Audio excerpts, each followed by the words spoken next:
দর্শক, এই ভিডিওটি চমৎকার শিক্ষামূলক একটা ভিডিও। এই ভিডিওটি মনোযোগ সহকারে পুরোপুরি দেখতে থাকুন, খুবই ভালো লাগবে। হুইল চেয়ারে বসে থাকা এই মহিলাটা এই লোকটাকে রিকোয়েস্ট করেছিল সামনে যাবে, কোনোভাবে হেল্প করতে, হেল্প করলো না। তারপরে আরেকটা মেয়ে আসছে, তাকে বলছে যে আমি একটু অসুস্থ, সামনে যেতে চাই কিন্তু পারছি না, আপনি কি হেল্প করতে পারবেন? এই মহিলাটা বলে আমার সময় নাই, আমার চাকরির ইন্টারভিউ আছে, আপনি নিজেই চেষ্টা করে যান। তো মহিলাটা কষ্ট পায়, নিজের চেষ্টা করে হুইল চেয়ারটাকে কোনোভাবে সামনে নিয়ে যাওয়ার, কিন্তু পারছে না। এর মাঝে আরেকটা মেয়ে হাতে করে কোট ফাইল নিয়ে সামনে যেতেই দেখে যে একটা মহিলা হুইল চেয়ারটাকে একটু সামনে নেওয়ার চেষ্টা করছে, কোনোভাবেই পারছে না। তো তাকে বলে যে আপনার কি হয়েছে? বলে আমি একটু অসুস্থ, আমি কোনোভাবে হুইল চেয়ারটাকে সামনে নিয়ে যেতে পারছি না। তো ওই মহিলাটা বলে আপনি কোথায় যাবেন?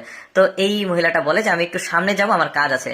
আর এই মেয়েটা বলে সমস্যা নাই, আমি আপনাকে সামনে এগিয়ে দিচ্ছি। দেখুন, ভিডিওর শেষে গিয়ে বুঝতে পারবেন এটা একটা সিক্রেট ব্যাপার। এই মহিলাটা একটা দারুণ ক্যারেক্টার আছে, ভিডিওর শেষের দিকে আপনারা সেটা বুঝতে পারবেন। তো যাই হোক, এই মেয়েটাকে এই মহিলাটা থ্যাংক ইউ দেয়, মেয়েটা এখান থেকে চলে যায়।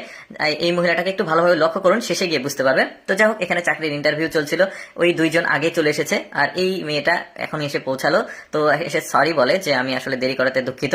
তখন সবাইকে বলে যে আপনাদের নিজ নিজ যে যোগ্যতা সেটা বলুন আমাকে। তো এই লোকটা বলে আমি এমবিএ কমপ্লিট করেছি, ওদের চাইতে যোগ্যতা বেশি। এই মেয়েটা বলে যে আমিও এমবিএ কমপ্লিট করেছি, আমি খুব ভালো রেজাল্ট করেছি, আপনি চাইলে আমার এই ফাইলটাকে দেখতে পারেন। তারপরে যাই হোক, এই মহিলাটাকে মানে মেয়েটাকে বলে যে শেষে এসেছে, তা আপনার কি যোগ্যতা? তো এই মেয়েটা বলে যে আমার খুব একটা যোগ্যতা নাই, আমি বিবিএ পর্যন্ত কমপ্লিট করেছি।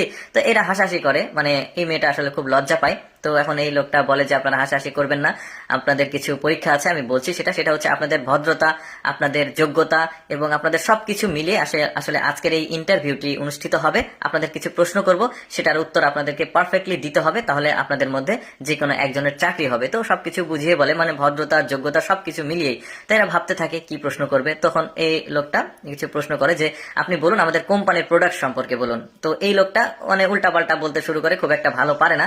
তো এই লোকটা আসলে একটু মানে নিরুৎসাহিত হয়। তারপরে এই মেয়েটাও কিছু একটা বলতে থাকে যে আপনাদের 4টা প্রোডাক্ট, মানে একটা একটা করে বলতে থাকে, কিন্তু খুব একটা ভালো হয় না। এর যে ইন্টারভিউ সেটাও পছন্দ হয় না।